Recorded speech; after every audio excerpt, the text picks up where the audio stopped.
September is Ovarian Cancer Awareness Month. It is the fifth leading cause of cancer death in women. Dr. Malaika Amneus is an oncologist with Kaiser Permanente, Panorama City, and she joins us now to explain the symptoms and risks that all women need to know. Doctor, we want to first ask you, can you tell us basically what is ovarian cancer and why is it so often diagnosed in the later stages? Certainly. Thank you so much for having me. So ovarian cancer specifically refers to cancers that start in the ovary.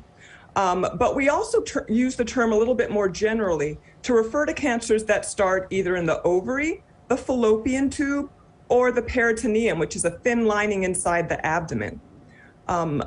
These cancers, unfortunately, oftentimes don't have a lot of symptoms until the disease has already advanced and is outside the ovary.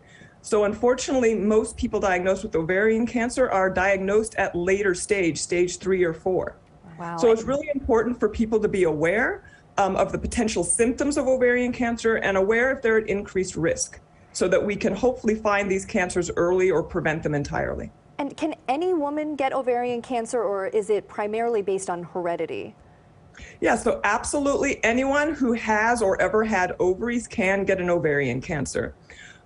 While having a genetic risk for getting this cancer does significantly increase the risk of getting it, only about 25% of people who get an ovarian cancer get it because of a genetic predisposition.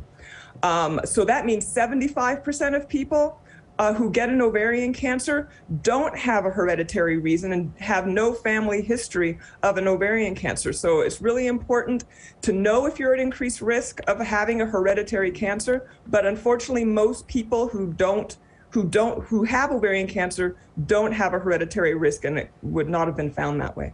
And Dr. Amneus, explain to us the signs and symptoms of ovarian cancer and when women should be talking to their doctor. Absolutely. So at an early stage, when the cancer is only in the ovary, unfortunately, many people don't have any symptoms at all. But there are symptoms to be on the lookout for, and we definitely want people to be aware.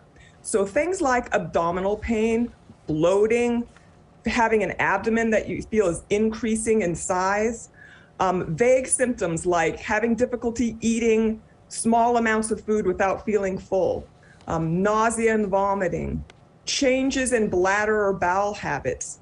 These are all things that may be symptoms of ovarian cancer. So if these symptoms especially are persistent and worsening over time, we absolutely want people to see their doctor, see an OBGYN, talk about their symptoms, and find out with your doctor if any additional workup is needed. Yeah, a lot of great and important information. Dr. Malaika Amneus with Kaiser Permanente, Panorama City, thank you so much for joining us. Thank you so much.